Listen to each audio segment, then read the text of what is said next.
Hello everybody and welcome to Ed's Boat. Right, before we get started, got a couple of hellos. Hello to Shane Heffernan, who voted my videos as amongst his top 7 video channels to watch, so thank you very much for that, Shane.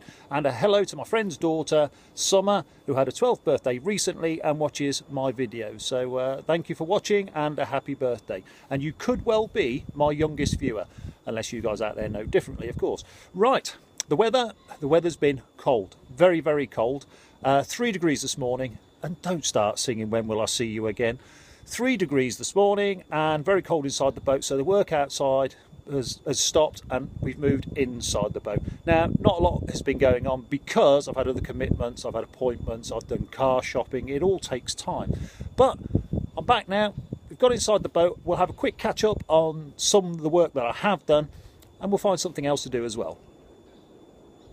Well, I managed to get a second coat of paint onto the rear bulkhead on the outside, and that covered it nicely and came out really well. I was really pleased with it. It was very windy today. And when I go to the back, I've actually painted the rail all the way round down to the side and the tiller arm. That's all been cleaned back.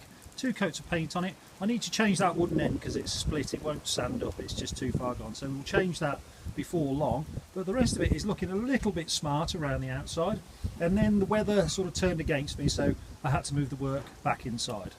Well, from when the boat was set out differently, this window was actually a bathroom window and had frosted glass in it, and I only had one pane of clear glass to fit in it. So I had to cut 2 pieces. Now, I had some glass which was the right width, but it was just too long, so I needed to cut it down to the right length.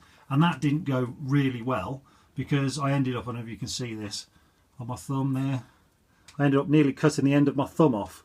So, yeah, I probably won't be attacking the glass again in a hurry because I've got 2 more panes of frosted glass to get rid of there. So I'll probably send out to get them done because me and glass cutting just did not get on. I have installed a carbon monoxide detector. This one gives you parts per million of carbon monoxide buildup, and it also flicks over to give you the temperature as well. This isn't its finished position, I'm just putting it here temporarily so I can use it and then we'll mount it in the correct position later on. But I've had it with everything running, the cooker, the water boiler and the multi-fuel stove going, and so far it hasn't registered any sort of carbon monoxide buildup at all. It's a multi-stage one, so it gives you notification that the levels are increasing as well as alarming out when it gets dangerous. It lasts for 6 years or something silly like that. It's a good long while anyway, and everything seems fine. All my flues and ventilation seem good. Of course, it could mean that this alarm's faulty as well, but hopefully it's all right and everything's above board. The other thing that's arrived is a bathroom cabinet, and this bathroom cabinet came ready built. It comes with a sink and a few other bits and pieces. I'll show you those. All I've had to do so far is put the handle on it, but the cabinet itself was pre-built, came in a box ready to go.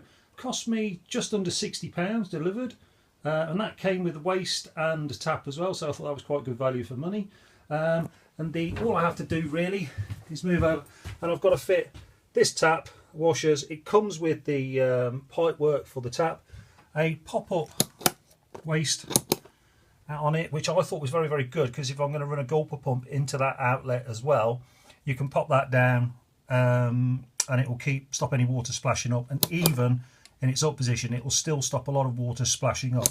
Not everything, but a little bit. Comes with all the fixtures and fittings and some instructions which are somewhere, but we need to go and fit that in. So if I move into the bathroom, what's happened, or shower room, is I've put some primer up. This is a proper wood primer all the way round, ready for when the top coat of paint and all the trimmings go on. I needed to do that before I fitted the sink for obvious reasons. Now what I've done is I've built a wooden frame round where the sink's going to go, because the sink I bought, the size meant that it was too close because of this sort of recess in here. It was just a little bit too close, and I was worried that when you were using the sink you might hit your head on this edge here, which is going to have a safety edge on it, don't worry about that. But I just thought it would make it awkward.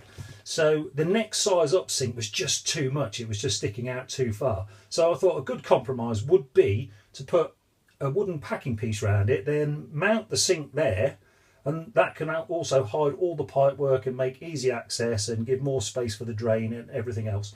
then the gulper pump will run out the floor, hopefully into the cabinet where I'll mount it, and then straight out that waste in the centre. So yeah, the next thing to do is to make sure that all that lines up properly, and then we'll have a look at modifying the cabinet, which has got to be done quite heavily really to accommodate the waste and the taps and access and everything else. So that's the next job. Well, what I opted to do in the end after thinking about it was I actually took all the back bracers out of the cabinet unit, which will weaken it slightly, but I don't need them because I've got this wooden frame and I'm going to fix to that frame. I just don't need those back pieces. So I thought, you know what, I'm just going to take them out. This opens it up, makes a nice big cavity, and now you can see I've got my hot water pipe and my cold water pipe coming up. I can now mount my gulper pump here. If I can use both hands, the inlet from the shower will come into here, and then the top will sweep over the top and then downhill, so we don't get any sort of run back or problems in that respect. So it will go back into that way, it'll be nice and neat. And also the cabinet came with a shelf. I can still screw a piece of plywood to make a little bit of a lip there, mount the shelf back in, and it should all just fit. So I'll get a shelf there, and if I do a sliding removable back piece here so I can still get at these valves easier, I still retain the storage space and mount everything in. So that's the plan, and hopefully that'll be a success. So I'm quite pleased with that. The next thing I need to do is to put the fittings into the sink, and before I fit the tap I need to screw in the hoses for it, because it's virtually impossible to get them in once the tap's fitted. It's very, very tight in there. Now this is a conventional type mixer tap, and it is marked up red one side and blue the other side for hot and cold. And if I turn it towards the red and lift it, I should get hot water.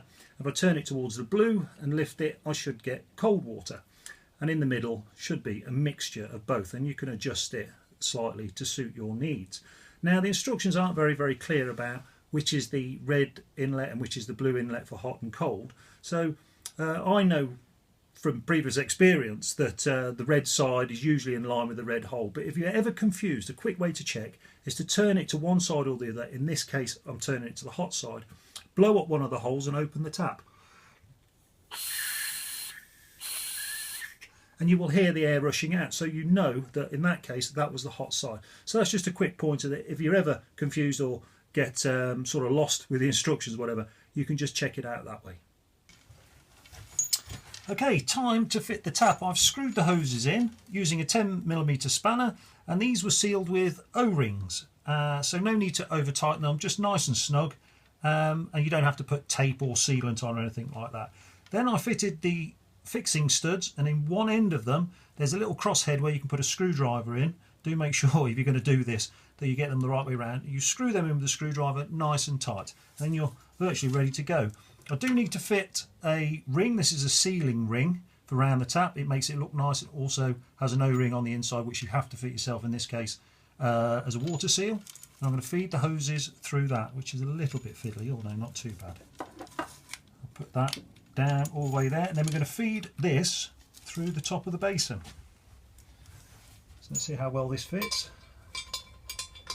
There we go. And then that will sit snugly at the top. Now this is going to be a bit awkward because I'm trying to film this, but we'll see how we go. Now according to the instructions we have these washers, and they're designed so you can build all this first and still fit them. You don't have to thread everything through. So according to the instructions I'll put a rubber washer on first, then a steel washer on second to fix it down, and then the two nuts that come with it, screw onto that and tighten it all in.